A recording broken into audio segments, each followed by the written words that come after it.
Bollywood silver screen presenting oblivion. इस कहानी की शुरुआत होती है एक आवाज से और ये आवाज होती है जैक हार्पर की। वो बताता है कि आज से 60 साल पहले धरती पर एलियंस ने हमला किया। इन एलियंस को स्कैवेंजर्स कहा जाता है। उन्होंने सबसे पहले चांद को तबाह कर दिया और इसकी वजह से धरती पर भूकंप आए, सुनामी आई और पूरी धरती उथल पुथल हो गई। और जब इंसान इन सब आपदाओं से जूझ रहे थे तब उन्होंने यानी कि स्कैवेंजर्स ने अपनी एक टीम भेजी ताकि वो इंसानों को खत्म कर सके। और अब इंसानों के बीच में और स्कैवेंजर्स के बीच में एक युद्ध हुआ और इंसानों को अपने आप को, अपनी धरती को बचाने के लिए परमाणु का इस्तेमाल करना पड़ा। इंसान ये जंग जीत गए लेकिन उन्होंने अपनी धरती को खो दिया और इसके बाद इंसानों को अपनी धरती को छोड़कर शनि ग्रह, जिसे सैटर्न कहा जाता है, उसके सबसे बड़े चांद टाइटन पर भेज दिया गया। लेकिन टाइटन पर जाने से पहले इंसानों ने स्पेस में एक स्पेस स्टेशन का निर्माण किया। इसका नाम होता है टेट और ये इस पूरे मिशन को कंट्रोल करता है जो धरती पर अभी चल रहा है। धरती पर अभी सिर्फ 2 इंसान हैं, एक है जैक हार्पर और दूसरी विक्टोरिया, और ये यहाँ पर एक खास मकसद से हैं। दरअसल इंसानों ने समंदर के अंदर बहुत बड़े बड़े हाइड्रो रिग्स लगाए होते हैं जो समंदर के खारे पानी को फ्यूजन एनर्जी में बदलते हैं और इसी फ्यूजन एनर्जी से टाइटन पर बसे हुए लोगों का अस्तित्व बचा हुआ है, क्योंकि उन्हें जिंदा रहने के लिए जो वातावरण, जो चीजें चाहिए, जो एनर्जी चाहिए, वो उन्हें इन हाइड्रो रिग्स से मिलती है। वैसे तो इंसान एलियन से, जिन्हें स्कैवेंजर्स कहा जाता है, उनसे जंग जीत चुके हैं, लेकिन आज भी धरती पर बहुत सारे स्कैवेंजर्स छुपे हुए हैं और वो इन्फ्यूजन एनर्जी को बनाने वाले हाइड्रो रिग्स को बर्बाद करना चाहते हैं और इसीलिए विक्टोरिया और जैक हार्पर यहाँ पर होते हैं। दरअसल इंसानों ने स्कैवेंजर्स से लड़ने के लिए एक खास तरह के एडवांस टेक्नोलॉजी के ड्रोन्स बनाए होते हैं जो स्कैवेंजर्स को मारते हैं और समंदर में बड़े बड़े हाइड्रो रिग्स की रक्षा करते हैं। लेकिन जब इंसान इन ड्रोन्स को खराब कर देते हैं तो उन ड्रोन्स को रिपेयर करने का काम जैक हार्पर का होता है और विक्टोरिया उसकी साथी है। वो ऊपर स्टेशन से उसे गाइड करती है, उस पर नजर रखती है और ये दोनों एक टीम की तरह काम करते हैं और साथ ही साथ ये दोनों एक दूसरे से प्यार भी करते हैं। अब इस कहानी में एक चीज और अजीब होती है, इन दोनों को अपनी पास्ट लाइफ के बारे में कुछ भी याद नहीं होता, क्योंकि आज से 5 साल पहले इन दोनों की याददाश्त को पूरी तरह से मिटा दिया गया होता है और ये वक्त होता है सन 2077, यानी कि सन 2072 में इन दोनों की मेमोरी को मिटा दिया गया होता है। लेकिन जैक हार्पर को आज भी कुछ सपने आते हैं जो उसे सताते हैं। उसके दिमाग में कई सवाल हैं। उसे लगता है कि आज भी धरती उसका घर है, लेकिन विक्टोरिया को ऐसा कुछ भी नहीं लगता। विक्टोरिया खुश होती है क्योंकि आज से ठीक 2 हफ्ते बाद ये यहाँ से हमेशा के लिए टाइटन पर चले जाएंगे और बाकी इंसानों के साथ मिल जाएंगे। अब यहाँ पर इनके स्क्रीन पर, इनके मॉनिटर पर बार बार एक लेडी आती है। इसका नाम सैली होता है और ये टेट से बोल रही होती है। टेट वो स्पेस स्टेशन है जो इंसानों ने बनाया है और ये इन दोनों को गाइड करती है और ये दोनों उसके आदेशों का पालन भी करते हैं। अब इन दोनों को ये इन्फॉर्मेशन मिलती है कि इनके 2 ड्रोन्स खराब हो चुके हैं और जैक उन्हें रिपेयर करने के लिए धरती पर जाता है। दरअसल इनका जो स्पेस स्टेशन होता है वो धरती से बहुत ऊंची जगह पर होता है ताकि स्कैवेंजर्स इन पर हमला ना कर सके। अब जैक उन 2 ड्रोन में से एक ड्रोन को ढूंढकर रिपेयर कर देता है, लेकिन उसे अभी भी नहीं पता होता कि उनका दूसरा ड्रोन कहां पर है और इसीलिए वो अपने फ्लाइंग ऑब्जेक्ट से अपनी एक बाइक निकालता है और उस बाइक से वो अपने दूसरे ड्रोन को ढूंढने के लिए निकल पड़ता है। हालांकि जैक के लिए बहुत खतरनाक है क्योंकि स्कैवेंजर्स रात को इनके ड्रोन्स को खत्म करते हैं और दिन को वो जैक को मारना चाहते हैं। लेकिन फिर भी जैक अपनी जान की परवाह किए बगैर उस ड्रोन को ढूंढने के लिए निकल पड़ता है और जब वो आगे जाता है तो उसकी बाइक के रडार में उस दूसरे ड्रोन की लोकेशन आ जाती है कि धरती के नीचे एक सुरंग होती है, वहां पर उनका ड्रोन है। हालांकि विक्टोरिया उसे मना करती कि वो वहां पर ना जाए, लेकिन जैक फिर भी वहां पर जाता है। वहां पर चारों तरफ अंधेरा होता है और जैक धीरे धीरे उस तरफ बढ़ना शुरू कर देता है जहां से उसकी ड्रोन की लोकेशन आ रही होती है और वो उस तरफ धीरे धीरे बढ़ना शुरू करता है। और जब वो उस जगह पर पहुंचता है तो वो देखता है कि वहां पर ड्रोन नहीं होता, बल्कि उसका सेंसर रखा होता है जो उसे इस जगह की लोकेशन बता रहा होता है। वो समझ जाता है कि ये एक ट्रैप है जो स्कैवेंजर्स ने उसके लिए बनाया है और इससे पहले कि वो वहां से बाहर निकल पाता, उसका पैर एक रस्सी में फंस जाता है और वो रस्सी उसे खींचना शुरू कर देती है। लेकिन जैक उस रस्सी पर गोली मारकर अपने आप को छुड़ा लेता है और वो जल्दी से उस तरफ जाता है जहां से आया होता है। और जब वो उस रस्सी से ऊपर जाता है जिस रस्सी से वो नीचे आया होता है, तभी कोई बाहर से रस्सी को काट देता है और जैक नीचे गिरता है। और यहाँ पर चारों तरफ स्कैवेंजर्स होते हैं। दरअसल स्कैवेंजर्स इसे मारना नहीं चाहते। अगर उसे मारना चाहते तो कब का मार देते। वो इसे जिंदा पकड़ना चाहते हैं। अब इससे पहले कि स्कैवेंजर्स इसे पकड़ते, वहां पर एक ड्रोन आ जाता है और वो ड्रोन वहां पर जितने भी स्कैवेंजर्स होते हैं सबको मार देता है और इस तरह से जैक की जान बच जाती है। अब वहां पर जैक को एक धार्मिक किताब भी मिलती है। जैक उसे उठाता है और इसके बाद वो उस जगह से बाहर आ जाता है। और जब वो बाहर आता है तो वो देखता है कि उसकी बाइक वहां पर नहीं होती। इस बात से जैक को गुस्सा आता है कि स्कैवेंजर्स उसकी बाइक ले गए और इसके बाद जैक वापस अपने स्टेशन पर आ जाता है। आज जैक की जान जाते जाते बची है और साथ ही साथ उसने एक ड्रोन भी खोया है। अब रात को एक बहुत बड़ा ब्लास्ट होता है और ये ब्लास्ट होता है इनके हाइड्रो रिग्स पे, जो समंदर के ऊपर इनकी बहुत बड़ी मशीन है और ये इनका एक बहुत बड़ा नुकसान होता है। जैक अपना फ्लाइंग ऑब्जेक्ट लेकर वहां पर जाता है और वो देखता है कि उनका हाइड्रो रिग्स पूरी तरह से तबाह हो चुका है और ये स्कैवेंजर्स से क्या होता है। और स्कैवेंजर्स ने इस ब्लास्ट को इन्हीं के ड्रोन से निकाले हुए एक फ्यूल सेल से किया होता है, क्योंकि इनके ड्रोन में जो फ्यूल सेल्स होते हैं वो बहुत स्ट्रांग है, बहुत पावरफुल है। अब जब जैक वहां पर पहुंचता है तो वो देखता है कि धरती से अंतरिक्ष में कुछ सिग्नल भी भेजे जा रहे होते हैं और ये काम स्कैवेंजर्स का होता है। और वो उस जगह जाता है जहां से ये सिग्नल भेजे जा रहे होते हैं। वहां पर कोई नहीं होता और वो उस कनेक्शन को काट देता है। और कनेक्शन काटने के बाद वो अपनी साथी विक्टोरिया को बोलता है कि मैं इस पूरी जगह का जायजा लेना चाहता हूँ और वो रेडिएशन जोन की तरफ जाता है। विक्टोरिया उसे मना करती है। जैक उसे बोलता है कि तुम चिंता मत करो, मैं उस तरफ नहीं जाऊंगा।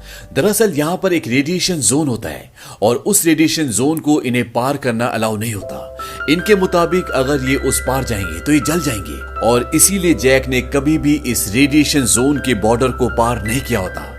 जैक विक्टोरिया से बोलता है कि मैं अब शायद तुमसे संपर्क से हट जाऊं और वो उससे संपर्क से हट जाता है और वो वहीं पर एक सीक्रेट जगह पर जाता है जहां पर उसने घर बनाया होता है और वहां पर उसने धरती पर मिली हुई काफी सारी चीजों को इकट्ठा किया होता है, क्योंकि जैक को आज भी लगता है कि धरती रहने लायक है और धरती उसका घर है, इसीलिए उसने ऐसा किया होता है। अब जैक जब उस जगह पर एंजॉय कर रहा होता है तभी उसे आसमान से एक फ्लाइंग ऑब्जेक्ट धरती पर उतरता हुआ नजर आता है और जैक जल्दी से अपने फ्लाइंग ऑब्जेक्ट पे बैठता है और उस तरफ जाता है और वो विक्टोरिया से भी बात करता है। वो कहता है कि मुझे आसमान से एक अनजानी चीज धरती पर उतरती हुई नजर आई और मैं उसी तरफ जा रहा हूँ। विक्टोरिया कहती कि ठीक है। तभी विक्टोरिया की स्क्रीन पर सैली आती है और सैली उसे बोलती कि तुम जल्दी ऑफलाइन जाने वाले हो और जैक को कहे कि वो वापस आ जाए। इस सारी सिचुएशन को ड्रोन संभाल लेंगे और विक्टोरिया जैक को ऐसे ही बोलती है, लेकिन जैक उसकी बात नहीं मानता। वो कहता है कि मैं साइट की सुरक्षा चाहता हूँ, इसीलिए मैं इसका निरीक्षण खुद करूंगा। और जैक उस जगह पर पहुंच जाता है और वो देखता है कि जो अनजानी वस्तु धरती पर उतरी है उसमें से बहुत सारे स्लीपिंग चैम्बर्स भी गिरे होते हैं और उन स्लीपिंग चैम्बर्स में इंसान होते हैं और वो ये देखकर हैरान होता है। तभी वहां पर ड्रोन्स आ जाते हैं और वो ड्रोन्स उन स्लीपिंग चैम्बर्स में जितने भी इंसान होते हैं उन सबको मारना शुरू कर देते हैं और अब ये ड्रोन्स को कंट्रोल नहीं कर सकते क्योंकि सैली ऑफलाइन जा चुकी है और वो उससे बात नहीं कर सकते और सैली इन सभी ड्रोन्स को कंट्रोल करती है। लेकिन फिर भी जैक एक स्लीपिंग चैम्बर में लड़की को बचा लेता है और वो उसे अपने स्टेशन पर ले आता है। हालांकि विक्टोरिया नहीं चाहती कि वो उसे लेकर आए, लेकिन जैक फिर भी उसे ऊपर ले आता है और जब वो उसे ऊपर लेकर आते हैं तो वो उसका स्लीपिंग चैम्बर खोलते हैं और वो होश में आ जाती है।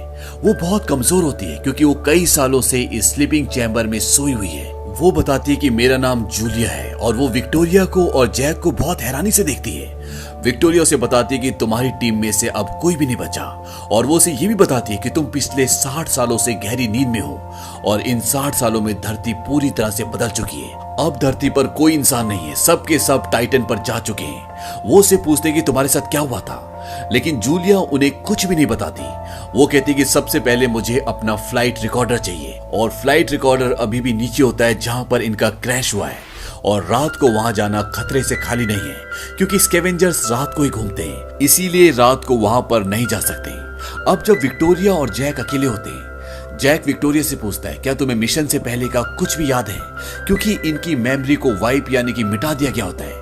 विक्टोरिया बोलती है कि हमारा काम है याद ना करना और वो जैक को ये भी बोलती है कि हमें नहीं पता कि ये कौन है या क्या है और इसके बाद विक्टोरिया वहां से चली जाती है।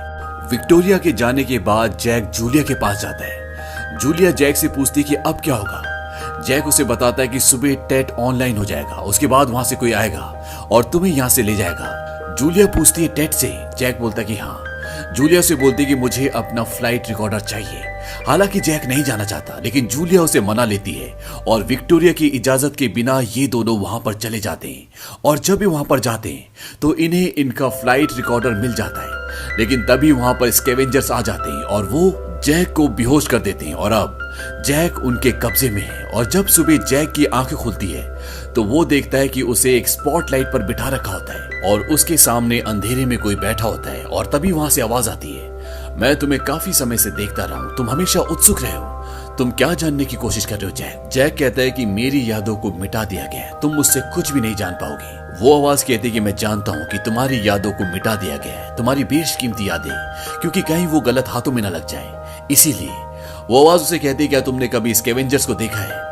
जैक इस बात का कोई जवाब नहीं देता और तभी वो आदमी कहता है लाइट्स, और वहां पर लाइट चल जाती है और वहां पर चारों तरफ इंसान होते हैं। जैक ये देखकर हैरान हो जाता है और वो आदमी जो उसके सामने बैठा होता है वो स्कैवेंजर्स यानी कि इंसानों का लीडर होता है।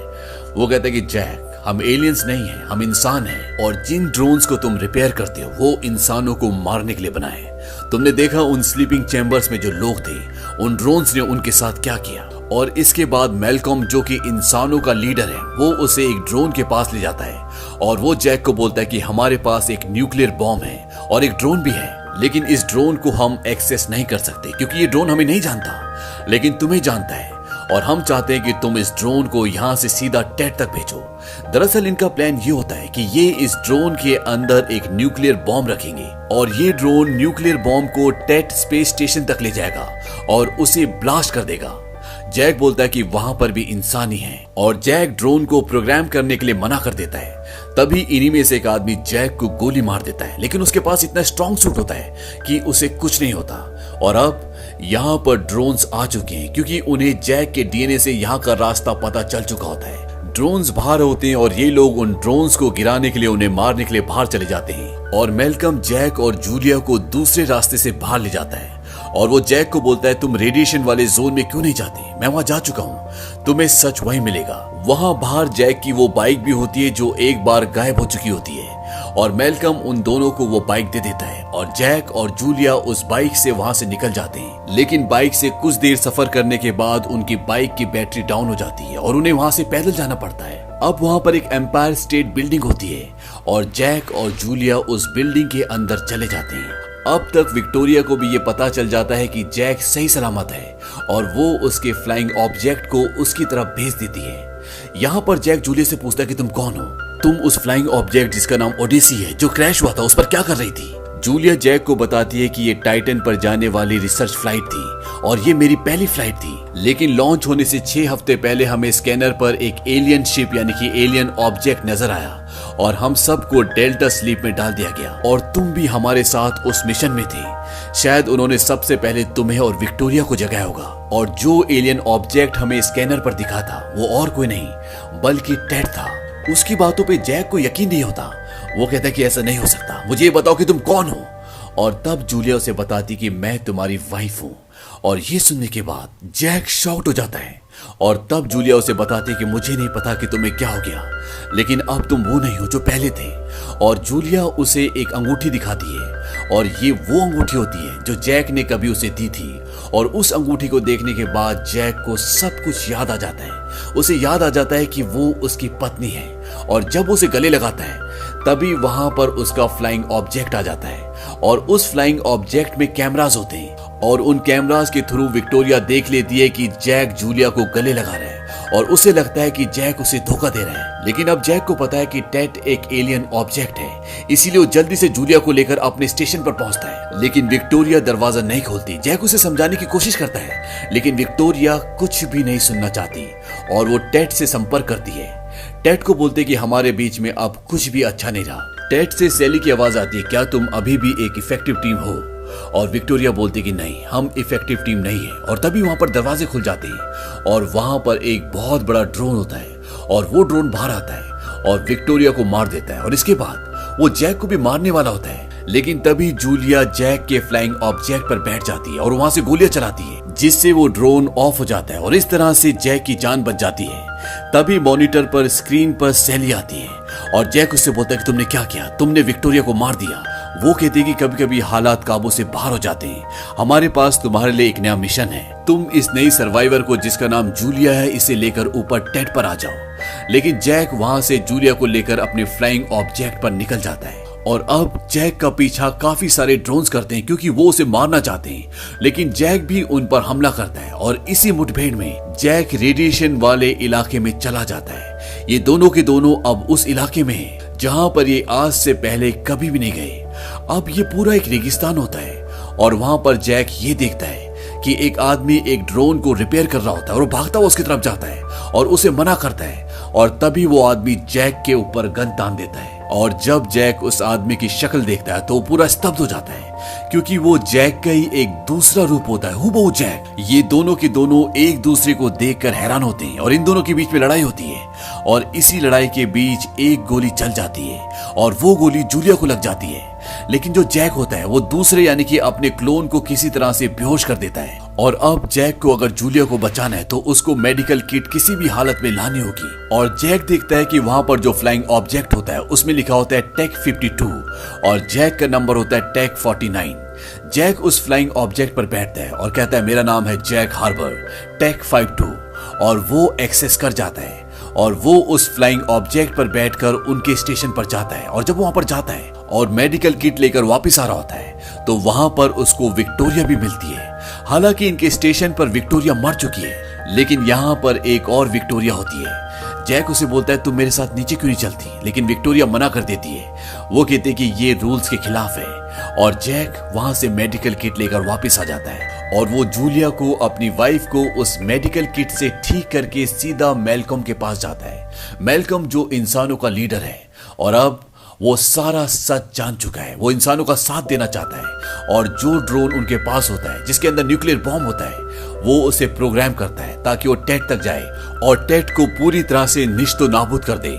मैल्कम यहाँ पर जैक को ये बताता है कि जब उन्होंने हमारे चांद को तबाह किया उस वक्त मैं यहीं पर था, ये सब मैंने अपनी आंखों से देखा। इसके बाद प्राकृतिक आपदाएं आई और सब इंसान यहाँ पर भूख से मर रहे थे। उसके बाद टेट ने अपनी सेना भेजी, दरवाजे खोले और तुम निकले हजारों की तादाद में। एस्ट्रोनॉट जैक हार्बर, तुम्हारी याददाश्त मिटी हुई थी और तुम्हें प्रोग्राम किया गया था इंसानों को मारने के लिए। इसके बाद इस जंग का फेज 2 आया और एक बार फिर तुम आए, एक टेक्नीशियन, एक रिपेयरमैन के रूप में। मैल्कम जैक को बताता है कि टेट एक के बाद एक कई प्लैनेट्स को अपना शिकार बना चुका है और पिछले 50 सालों से लगातार ये हमारी धरती को सुखा रहे हैं। दरअसल मैल्कम की जैक के ऊपर विश्वास करने की 2 वजह होती है। एक, उसने जूलिया को बचाया होता है और दूसरा, जब एक बार वो एक ड्रोन को ढूंढने के लिए नीचे गया होता है तो वहां पर उसने एक किताब उठाई थी और वो एक पवित्र किताब होती है और उसने उसका अध्ययन किया होता है और मैल्कम समझ जाता है कि जैक के अंदर एक इंसान जिंदा है। अब जैक उस ड्रोन को तैयार कर देता है ताकि वो टेट तक जाए और उसे ब्लास्ट कर दे, लेकिन तभी वहां पर और भी ड्रोन्स आ जाते हैं और यहाँ पर एक बहुत बड़ी जंग छिड़ जाती है। और इस जंग में जिस ड्रोन को इन्होंने ऊपर टेट तक जाने के लिए प्रोग्राम किया होता है वो पूरी तरह से खराब हो जाता है और इनकी सारी उम्मीदें पानी में मिल जाती हैं। जैक बोलता है कि न्यूक्लियर बॉम्ब को मैं ऊपर ले जाऊंगा। मैल्कम उसे बोलता है कि टेट तुम्हें मक्खी की तरह मसल देगा। तभी जूलिया बोलती है कि अगर मैं जाऊंगी तो ऐसा कुछ नहीं होगा क्योंकि टेट ने जैक को मुझे ऊपर लाने के लिए कहा है। और अब ये तय करते हैं कि जूलिया और जैक ऊपर जाएंगे और वो जूलिया को एक स्लीपिंग चैम्बर में रखते हैं और जैक उसे अपने साथ अपने फ्लाइंग ऑब्जेक्ट पर बिठाकर टेट की ओर निकल पड़ता है। और जब वो टेट की ओर जा रहा होता है तो वो उस फ्लाइट रिकॉर्डर को भी चलाता है जिसे जूलिया अपने क्रैश शिप से लेकर आई होती है और उसे चलाने के बाद उसे पता चलता है कि वो नासा के एक मिशन जिसमें वो टाइटन को एक्सप्लोर करने के लिए जा रहे होते हैं वो उस मिशन का कमांडर होता है और विक्टोरिया उसकी को पायलट होती है और सैली जो बार बार इन्हें मॉनिटर पर दिखती है वो इनकी डायरेक्टर होती है जो अर्थ से इन्हें गाइड कर रही होती है। लेकिन इससे पहले कि ये अपने मिशन पर जाते इन्हें एक एलियन ऑब्जेक्ट दिखता है और नासा इनके मिशन को बदल देता है और वो इन्हें एलियन ऑब्जेक्ट की तरफ भेजता है और ये एलियन ऑब्जेक्ट टेट होता है जिसे जैक इंसानों का स्पेस स्टेशन समझता है।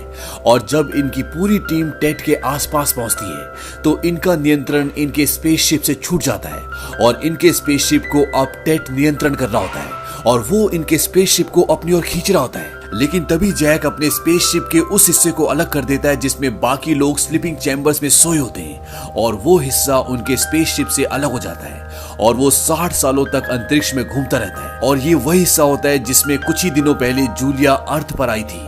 अब उस हिस्से को अलग करने के बाद इनका स्पेसशिप अपने आप ही टेट के अंदर चला जाता है। जैक को अब सब याद आ चुका है कि उनके साथ क्या हुआ था, और अब प्रेजेंट टाइम में एक बार फिर जैक टेट के सामने है और वो टेट के अंदर चला जाता है। तभी उसकी साइड में 2 ड्रोन्स आते हैं और सैली की आवाज आती है। सैली कहती है कि तुम्हारी दिल की धड़कनें बढ़ चुकी हैं, ऐसा क्यों है? जैक बोलता है कि मैं तुमसे मिलने के लिए उत्साहित हूँ। सैली बोलती है कि हाल ही में तुमने मेरी आज्ञा का पालन नहीं किया। जैक कहता है कि मुझे इस बात का अफसोस है। सैली कहती है कि तुम्हारी आवाज से पता चलता है कि तुम झूठ बोल रहे हो। तुम्हारे पास 5 सेकंड्स हैं, तुम्हें बताना होगा कि तुम यहाँ पर क्यों आए हो। जैक कहता है कि मैं चाहता हूँ कि हम जिंदा रहे, हमारी प्रजाति जिंदा रहे, और मैं इसीलिए यहाँ पर आया हूँ। और ये उसने सच कहा होता है क्योंकि वो चाहता है कि इंसान जिंदा रहे। और अब सैली उसे कहती है कि अंदर प्रवेश करो, और जब वो अंदर प्रवेश करता है तो वो देखता है कि वहां पर उसके और विक्टोरिया के हजारों क्लोन्स होते हैं। दरअसल टेट ने, यानी कि इस मशीन ने, जैक के और विक्टोरिया के हजारों क्लोन्स बनाए होते हैं। और ये देखने के बाद वो हैरान हो जाता है और वो आगे जाता है और वो उस जगह पर अपना फ्लाइंग ऑब्जेक्ट लैंड करता है जहां पर वो आवाज होती है, यानी कि जहां पर सैली होती है। दरअसल सैली नाम की कोई लेडी होती नहीं है, वो सिर्फ एक कंप्यूटराइज्ड नकली इमेज होती है जो नासा में कभी काम किया करती थी। और अब जैक अपने फ्लाइंग ऑब्जेक्ट से उस चैम्बर को निकालता है जिसके अंदर जूलिया है। लेकिन उसके अंदर जूलिया नहीं होती बल्कि मैल्कम होता है, और वो दोनों अपने साथ जो बॉम्ब लेकर आए होते हैं उससे इस पूरी जगह को ब्लास्ट कर देते हैं। और इस तरह से जैक, मैल्कम, टेट, इन सब का खात्मा हो जाता है। वहीं अर्थ पर ये दिखाते हैं कि जूलिया की आंख खुलती है और वो उस लेक हाउस पर होती है जहां पर जैक ने बहुत सारी चीजें इकट्ठा की होती है। दरअसल वो जैक के साथ यहाँ पर पहले भी आ चुकी होती है, और जब वो आसमान में टेट को ब्लास्ट होते हुए देखती है तो समझ जाती है कि जैक अब इस दुनिया में नहीं रहा। और धीरे धीरे वक्त बीतता है और 3 साल हो जाते हैं, और 3 साल के बाद ये दिखाते हैं कि जूलिया की एक छोटी बेटी है जो जैक और उसकी बेटी है। और तभी सामने कुछ आदमी आते हैं, और ये वही लोग होते हैं जो मैल्कम के लोग थे जो टेट से लड़ते थे। और इनके साथ जैक 52 भी होता है, यानी कि ये जैक का क्लोन नंबर 52 होता है जिसके साथ रेडिएशन वाले इलाके में जैक 49 ने लड़ाई की थी। और अब इसको सब कुछ याद आ चुका है क्योंकि जब भी जैक 47 से मिला था तो इसकी याददाश्त वापस आना शुरू हो गई थी, और जब ये जूलिया को देखता है तो इसे सब कुछ याद आ जाता है। लेकिन इसे अपने घर को, जूलिया को ढूंढने में 3 साल लग जाते हैं, और इसके बाद ये यहाँ पर खुशी खुशी रहते हैं। दरअसल जो एलियन मशीन टेट होती है वो जैक के कई सारे क्लोन्स बना के रखती है और उन सबको अलग अलग नंबर्स देती है। जो पहला जैक होता है जिसने टेट को मारा होता है उसका नंबर 49 होता है, और ये जो दूसरा जैक होता है इसका नंबर 52 होता है। और एलियन मशीन टेट ये नहीं चाहती थी कि ये दोनों एक दूसरे को देखें, इसीलिए वो इन्हें ये बोलती है कि रेडिएशन वाले इलाके में आप नहीं जा सकते। दरअसल रेडिएशन वाला कोई इलाका होता ही नहीं है, उस इलाके में जैक का दूसरा क्लोन होता है जो ड्रोन्स की मरम्मत करता है। तो ये थी पूरी कहानी ओब्लिवियन की। ये फिल्म सन 2013 में रिलीज हुई थी और ये एक कामयाब फिल्म थी। इस फिल्म का बजट था $120 मिलियन और इसने बॉक्स ऑफिस पर कमाई की थी $287 मिलियन की। उम्मीद करते हैं कि ये कहानी आपको पसंद आई होगी।